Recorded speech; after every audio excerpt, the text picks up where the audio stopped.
Welcome to How to Be a Humane Leader Without Losing Your Job. We're here to chat about humane leadership in a way that's real and relatable, tackling work-life challenges, and, offering practical advice to navigate tough decisions. Whether you're leading a team or navigating your own career, we got you covered.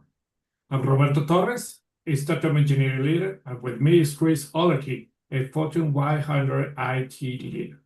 We'll dive into the real-world stuff, share experiences, and offer guidance on leading with compassion while keeping your career on track. Today, we will discuss how to be a humane leader when it isn't working and you need to become a boss. Hi, Chris. How are you? Good morning, Roberto. I'm doing good. I hope you're doing well, and it's almost the weekend, so we're always doing better towards the end of the week, right?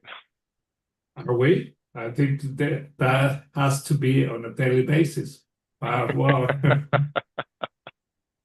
well, Boy, so being a boss, yeah. Hey, you know what? Sometimes I think at different points, sometimes you do kind of have to be bossy. You have to be a boss sometimes. I would agree with you. It's not you can't be 100% humane boss or humane leader all the time and never be a boss. But you yeah. should never always be a boss and never be a humane leader.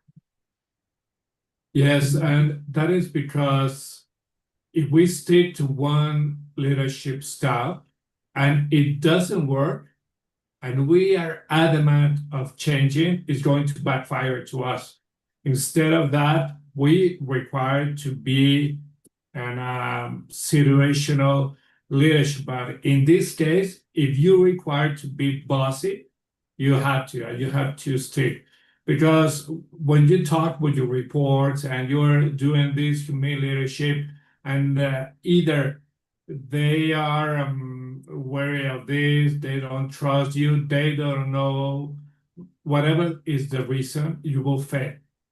So rather than sticking with the human leadership, I think that for anybody who will listen to this, well, if this situational, excuse me, if this leadership style doesn't work, be a boss and watch the results. And maybe I think it will work. Yeah, and I think you can be very transparent with your team. You know, if you're struggling to get results or there's a critical deadline coming up and the humane style is not kicking in, you can be very upfront with them and say, look, you know what? I've been trying to be very humane about this. The problem is we have this, and this deadline, and it's due in this amount of time. And we cannot let this fail. So I am going to have to roll up my sleeves and get in the middle of this. And you may feel like I'm micromanaging you. Well, guess what? You're right. I am, because this is critical. And what I was trying wasn't working. So we're going to try something different for a while. And this is where I'd also communicate with the team is, yeah, I'm going to be in your face and you're not going to like it, but we got to get this done. But also explain it isn't forever, right? And I hope to go back to giving you more discretion over how you get things accomplished and more discretion over the timing and what things come first. But right now, this is critical. So we're changing and we're going to do something different for a while. Because again, I think, you know, I don't know that we've really talked about this before. I know in previous episodes, we've said getting people to adapt or mastering humane leadership style takes time. I know we've said that before. But I don't think we've really talked about the fact that it's really for long-term development, meaning 1, 2, 3, 4 years. Sure, you can do some humane things starting today and maybe see results in a week. But the reality is humane leadership is really more of a long-term career goal, and being a boss and micromanaging and being demanding is a short-term method. Right? So the two things are not necessarily incompatible, but they are different time focused for sure. Being a boss and micromanaging and demanding results and being in there and looking at every single step somebody's taking is absolutely being a boss. That's not humane leadership, but sometimes it's required. Because Yeah. if you don't get things done and you don't have results, you will be unemployed. It's really hard to be a humane leader when you're unemployed. Yeah. And I'm thinking about in this analogy that I'm going to mention you know that the at the Olympics there are several different sports and disciplines. One of this it is pentathlon, and the other one is decathlon, in which you have 10 different sports to do. If you see, human leadership is like a decathlon. Okay, you won't be doing other human leadership in all 10 different sports. In someone, you might be doing micromanagement, and maybe you will repeat it in some sport, but at the end, your goal is to become a human leadership. And one thing that it is also important is that maybe not the whole team requires for you to become a boss. Maybe for some people you require them to be, and for others, maybe humiliation or maybe other kind of leadership style. In the end, you must be really aware of the situation. You must know about your reports. Are they boosting? Are they stalling? What are they doing? If you measure all of your reports by the same uh, rule, for instance, you will get frustrated because not everybody reacts the same way. Some of them might be looking for maybe some micromanagement, and others might not. But that's why communication is key for understanding and to conveying the message. Yeah, absolutely. That's spot on. That again, you cannot treat everybody equally, and they may need a different amount. I mean, again, even if you're being the boss and micromanaging, because the team of 10 needs to deliver 10 things, each one may need a little different coaching of your boss style, even to get the results that you need. And it's depending on the type of job, measuring results can be very challenging to be equal about it, right? Unless you're the humane leader over an assembly line and everybody is just putting a wheel on a truck, and you have your team is the wheel on the truck team, and all you do is put wheels on the truck on an assembly line. Well, that you can kind of measure, right? That can be very objective. You did this many tires per hour and the lug nuts were to this torque, all great. But if you're doing any other team in a white collar job or an executive level jobs, those measurements of success are hard to measure, right? And so as you're working with your team and you've got some deadlines that the application needs to be running by a certain date, let's say, yeah, that's an objective measure, but all the details of the application, different features and things like that, it gets moved around. So certainly as you're being the boss, because you've switched, you've tried humane leadership, but now the deadline's approaching and things aren't getting done. Start being the boss and picking out which part of the team needs more bossing, right, than others. And my guess is sometimes it will be the most junior team members that need that, but not always. Because in my experience, I did have sometimes some senior team members that they actually needed it more because they were so used to doing whatever they wanted that they weren't used to being so focused on a goal that was going to the CEO of the whole company. They needed a little more bossing to get them on track to realize, yes, you have discretion. You're a senior person and you have discretion over your time and other things to investigate. But for this thing for the CEO, it's taken precedence.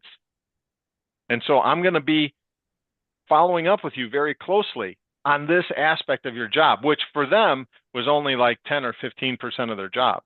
So I could be a boss for that 10 or 15%, and the rest I could be humane leadership because they'd have a whole rest of the year to accomplish those other goals. So Yeah. you need to really adjust your mix of you're being autocratic, or you're being a micromanager, or you're being humane. And it could be even with the same person using different styles over different things that they need to get done.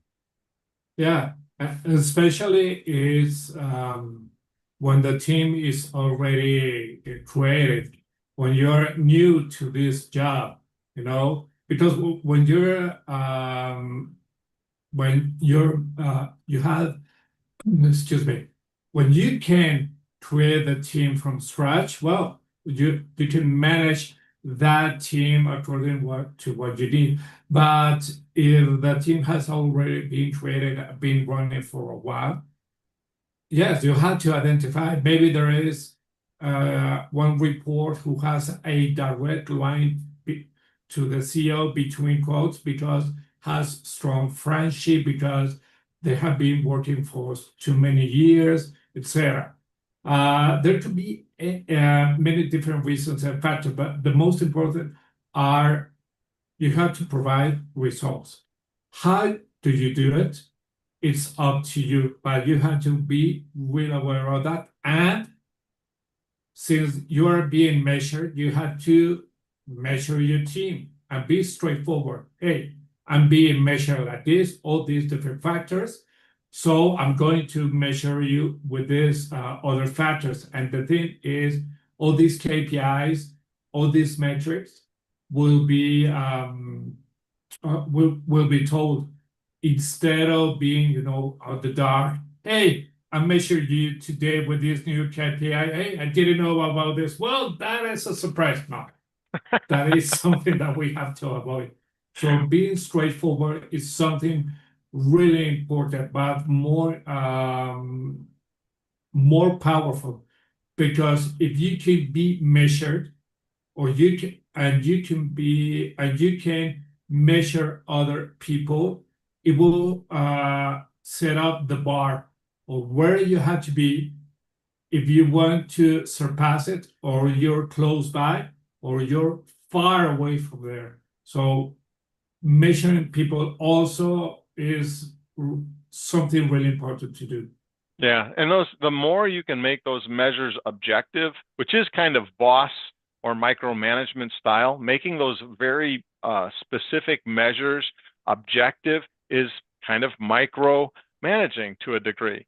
So you can be very micromanagement on the goals and results that we need by this deadline that's getting more urgent. So you're being boss-like, but you can then apply very humane coaching, with just the subtle checking on progress and not declaring a formal discussion to sit down and review it, and just stop by. Let's say it's a cubicle type situation. You can just stop by with your cup of coffee. Is it going okay? Is that feature working all right? Do you think you're going to be able to get it done? Yeah. Okay, great. Well, let me know if you need any help. I'm going to go meet with Steve about something, and you just, you can vary the techniques even within the week. Yeah. I remember this week I spoke with an engineer, and he told me, Roberto, I'm going to investigate about this, and I'm going to go dig. I said, how long is it going to take you? I think 1 week, but he didn't thought about it. He didn't have an estimation. He just gave it to me like that. And I said, no. If you work at an academic institution, you could spend 1 week. Here, you'll have to do it in 2 days' time. And I require this day. That was kind of micromanagement, but in the end, I told him how long and the deadline. And he said, okay. And he gave it to me yesterday, that assessment, that investigation of that particular, and he worked perfectly. So I think that, having all these trade-offs, balancing and deciding what to do and to whom is something that will allow you to work easily. One thing is, even though you can give direct orders, and people will react, will follow, will obey those orders. You don't have to listen to all this, let's say, this, in Spanish it's called radio pasillo, but all this gossip, you know, you have to stick your own way, because if you fall into the gossip pause, everything will go to hell with this. Don't you agree? Yeah, oh, absolutely. And that's just part of, I think to a degree, you can manage that by just continuing to focus on the objective goals, the measurable objective goals. Don't get into the subjective arguments, the office politics around something, which vice president is trying to outsert some other vice president, and that's why the goal deadline got moved. You know what? That doesn't matter, right? So on the one hand, you're being the boss and saying, look, we got to get this done by this date, but be humane about it. Let them come to you. Let them come and gripe or complain or gossip, but use your humane skills to say, look, that's interesting, but not relevant. It's interesting that you have heard this, but that doesn't change our goal. That doesn't change what we're going to do as a team. It doesn't change the deadline. So we need to get this finished by this date, and here's the incremental steps. So if you need help with that, please come to me. I'm here, the humane part of you, right? I'm here to help you succeed. Your success is my success. If you fail, I fail. That's the humane part. Yeah, The boss part is it needs to be done by, and like you said, in 2 days. So sometimes you got to be a boss, but you be humane about, but if you need help or if something's going wrong, come to me sooner rather than later. Don't come to me at the end of the 2 days and say, nope, total failure. I need another 4 days. No, come and tell me early that something's going wrong, and maybe we can negotiate. Right now, you can't do another 4 days on it. Maybe in 3 or 4 weeks, we can devote some more time to it. But for now, you got that far. That's as far as we're going to take it for now. yeah, indeed. One thing that is really, really important to do, and not to mention, is the company. It is a company. It's we're providing services to the company. That's why they're paying our salary. We're not a family. You know, with a family, you could have a different mindset. We are not a family, and you had to not use that word, but avoid, not avoid, block if someone is mentioning, we're a family. No, man, we are not. We are a company who has to provide results based on the work that we are doing. And they're going to measure us like that. If we don't stick to those results, it's going to punish us, or it's going to be against us. So it's really, really important for you to for to spread those numbers of what we're trying to do, because they might see it in the macro, but in the micro, you have to be, hey, we have to get into those results. And if people buy it and feel it, they might say, okay, I require to be to the level of that bar. So I think it's really, really important this, because it doesn't, it is not that I have heard it lately, but I remember a few years ago that I heard at a conference that the guy who was speaking said, "Hey, we are a big family over here." I said, "Oops, that guy it isn't doing some being boss, and he's on the wrong track." Yeah, absolutely correct. It is really much more like a sports team. We can Yeah. all get along together and enjoy each other's company and do things together after work if you want, and be friends, but it's more like a sports team. And if the team loses and doesn't score enough points and loses too many games, first they trade some players, trade them out, right? Get fired. But if it's a long-term thing, they fired a coach. So you can be a humane leader, and hopefully you get to coach people like Michael Jordan and the Chicago Bulls and win lots of games, right? And they always talked about how that coach was a very humane coach, but it was because of the results. Because I guarantee you they would have fired the coach if that team wasn't winning games. And that's, a humane leader recognizes that sometimes to keep in the tournament, to keep winning, sometimes you got to be a boss once in a while to get the results. Because if you lose too many games, right, don't get goals done, you're out. Yeah, indeed. That's why you have to set up these rules. And I love this sports analogy that you mentioned. It is so close to what we're talking today. But well, man, I think with this we could end this episode. It was an amazing one. And I trust our audience will like it. And I'll see you next week.